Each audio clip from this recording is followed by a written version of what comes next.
you for watching. If you like what you see and hear, please subscribe and hit that bell button.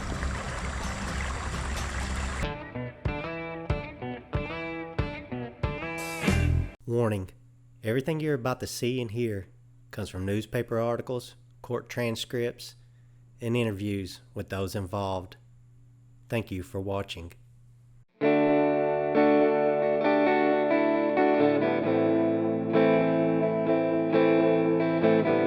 The hustle and bustle of the holidays have finally passed. A Norfolk Southern engineer finds himself back at work. His train barrels through an industrial neighborhood. It passes several residents adjacent to the busy warehouses and workshops. The engineer spots something in the distance. He engages the brake. The train grinds to a halt. A few moments later, the engineer discovers the raped and burned body of 23-year-old Christopher Newsom. His 21-year-old girlfriend, Channon is discovered in a nearby house many hours later. The events that follow will drive a wedge between the community and spark cries of racism from the public. The case had it all, yet it received very little media coverage. Public outcry against the defendants would become difficult to ignore. Ultimately, it would not matter. It would be up to multiple juries to decide the fate of the accused. A little maiden climbed an old man's knee, begged for a story. Do, uncle, please. Why are you single? Why live alone?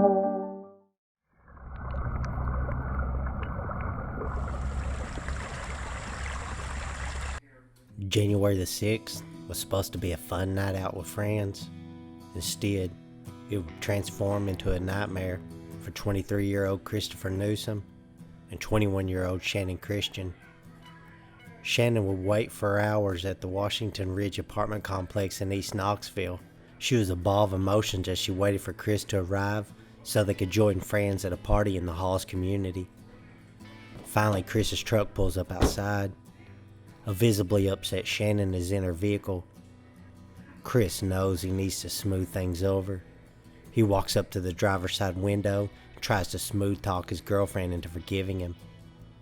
She does, and they share a kiss.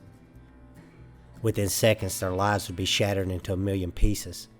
A compact white car pulls up behind them. Several armed men jump out. Channon and Chris are forced into the 2005 Toyota 4Runner. The vehicle is commandeered by the gun-toting criminals. A couple would be driven to a rental house on Chipman Street. There, they would be beaten, tortured, raped, and murdered. Their bodies would be discovered days later, and the case would take a frightening turn.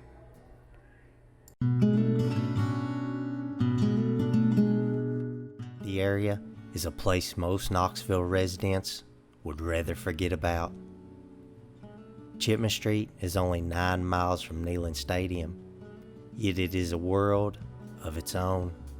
Crime, prostitution, and drugs are rampant in the area. It is also gang territory. Unless you've got a death wish or a thirst for drugs, you stay away from the area. It was clear something evil had taken place when Chris's body was discovered on the railroad tracks across from Chipman Street on January the 7th. Newsom had been raped a few hours before his death. His hands were secured behind his back, his ankles were bound with a belt, a sweatshirt thrown over his head, tied around his neck with his own shoelaces. Socks were stuffed into his mouth so that his cries would be muffled as he was brutally raped and murdered. He had been shot multiple times, with the bullet exploding inside his brain. 4 hours later, Shannon's Toyota 4Runner would be found by her family, abandoned at the intersection of Gilder Avenue and Chipman Street. During the search of the vehicle, an envelope would be found. On that envelope police would discover a fingerprint. The search could have ended then and there, but it did not. It would unnecessarily drag on for many more hours. Things were about to get even worse for investigators.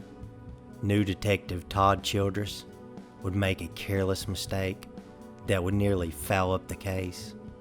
Would that mistake allow 5 alleged killers to escape justice?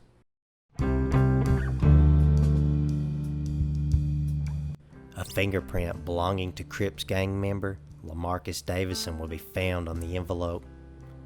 This prompted police to get a warrant to search the house at 2316 Chipman Street, which had been rented by Davison and his girlfriend, Daphne Sutton. The search warrant drawn up by Todd Childress would become an object of criticism for defense attorneys. It was the first warrant he had written by himself. The pressure on his shoulders was immense. In his haste, he inadvertently selected the wrong paper size, resulting in the signature portion of the affidavit being cut off. Childress would later testify that he didn't know it needed a signature. Astonishingly, the affidavit would pass through multiple hands before finally being approved by General Session Judge Tony Stansberry. That flawed warrant would be enough justification for the Knoxville Special Operations Squad to storm the Chipman Street house.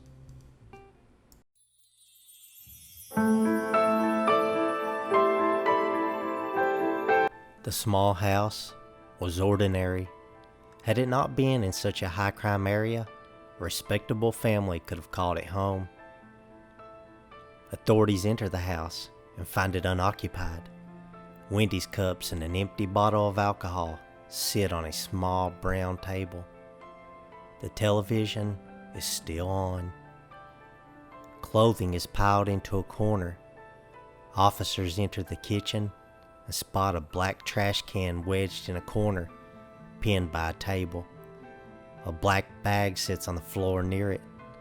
The black trash can is opened, leaving Channon Christian's body exposed. It is discovered that Channon had been raped, beaten, tortured, and dumped into the trash can half alive. Detectives would later allege that bleach had been sprayed into her mouth in an attempt to destroy evidence. Suddenly, prosecutor Kevin Allen realizes that a mistake has been made.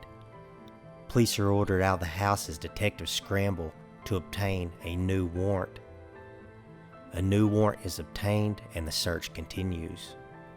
The rescue attempt has transformed into a full-blown murder investigation. Detectives needed to get the culprits immediately before they could strike again.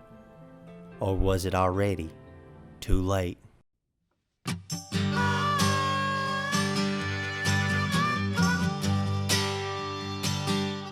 New Year's of 2007 was going to be a great time for Latavius Cobbins and his brother LaMarcus Slim Davison. It would be the first New Year's Davison would celebrate since being released from prison for carjacking and aggravated robbery on August the 5th of 2006. Cobbins traveled to Knoxville with girlfriend Vanessa Coleman and best friend George Thomas. Thomas's girlfriend Stacy Lawson would drop them off with LaMarcus and leave. The trio would have no way to escape the horror Davison would unleash on an innocent young couple. Days later, Davison would get into a fight with his girlfriend, Daphne Sutton. She would be beaten before fleeing the Chipman Street house they rented together. Davison's temper was about to boil over. The following day, LaMarcus Davison and Eric Boyd would plot a devious plan. They knew a girl, a hustler, and they wanted Latavius to meet her. They convinced Cobbins to get into Eric Boyd's white Sunbird. The trio would smoke weed laced with embalming fluid before continuing to the Washington Ridge apartment complex. The sun had gone down by the time they arrived. The car's engine pierced the otherwise silent night. The white compact comes to a stop in a nearby parking spot. Cobbin's body froze with fright and the sunbird as his brother and he jumped out with guns in tow. They approach Newsom and Channon. Cobbins jumps out of the car and asks what is going on. I don't want nothing to do with it. Y'all tripping, man. Y'all tripping. Cobbins exclaimed. He was in an unknown area and had no way to escape. He agreed to drive the white car and follow the carjacked 4Runner back to Davison's Chipman Street house. Channon and Chris pleaded with their captors as the 4Runner turned onto Washington Pike. The car traveled 4 miles before finally arriving at 2316 Chipman Street. It must have felt like a lifetime for the young couple. The events that would follow are not completely clear. However, it is clear that they were brutal, calculated, and unforgettable.